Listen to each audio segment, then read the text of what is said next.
It was in response to the core difficulty as to why Rashi offers a commentary to the second time that the text introduces a set of laws with the words Zot Torat, in this case Hamincha. This format is used 5 times in Parashat Tzav for 5 different korbanot. The first in Vayikra 6:2, Zot Torat Ha'olah, in which Rashi establishes that this format includes information not explicitly stated in the text. Rashi does not offer any commentary to this format for the last 3 of the 5 instances that we have for Zot Torat, on the basis that the student would be able to develop, without prompting from Rashi, an appropriate interpretation. This left us with the problem as to why Rashi does offer a commentary to the Zot Torat Hamincha as used in Vayikra 6:7. The Rebbe in the SICHAH forewarned a possible response, and that was that there was a need for Rashi to provide a commentary so as to reject the interpretation provided by the Gemara in Naleket 72, that Zot Torat HaMincha informs us that not only the residual of a normal Korban Mincha is allocated to the officiating Kohen, but also a special kind of a Mincha brought as a sin offering, a Korban Asham. Although not mentioned in the text, the residual is also allocated to the officiating Kohen. In order to reject the Gemara's interpretation to V'zot Torat HaMincha, Rashi felt he was required to provide a commentary to this pasuk. I shall now paraphrase the 2 reasons that the Rebbe provides in the SICHAH rejecting this line of thinking.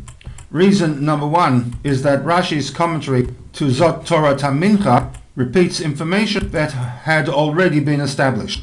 The suggestion that from the standpoint of Pshuto Shel Mikra, the Zot Torat HaMincha could have been applied to the residual from a sin offering, that it be allocated to the Kohen, a position not articulated from within the text proper, is untenable on account of the fact that it is superfluous. It is information that Rashi has already read into the text of Vayikra 5:13, a point we had noted in part 1, and in the words of Rashi, the comparison between the sin offering and the mincha offering comes lilamed, to inform us al minchat choteh, that the mincha offering of a person seeking atonement, sheyihiyu shireha, the residual following the kmitza, may be ne'echalin, may be consumed by the officiating kohen. Rashi goes on to state, zehu lefi pshuta, this is the interpretation according to the pshat. And therefore, from the standpoint of Pshuto Shel Mikra, deriving this information from the Zot Torat HaMincha of Vayikra 6:7, as does the Gemara, was never an option. There is, however, a second reason, and that is based on the fact that this line of thinking for justifying Rashi's commentary to Zot Torat HaMincha is built on an invalid assumption. The Rebbe's approach to Pirush Rashi is that it reflects the Pshuto Shel Mikra. The standard definition for Pshuto Shel Mikra is that the information can be derived from a proverbial Ben Chamish LeMikra. A Ben Chamish LeMikra has not yet developed the skill of abstract analysis, the type that is found in Midrashic literature. For a Ben Chamish LeMikra, the information must be embodied from within the text. Hence the rule that the Rebbe applies to Rashi, one of many, that Rashi uses Midrashic sources, but with a caveat. They must be aligned with the Pshuto Shel Mikra. This would not be a problem for the commentary that Rashi has for V'zot Torat Ha'olah, because the inclusion of an invalid Korban Olah could still be deemed within the category of a Korban Olah.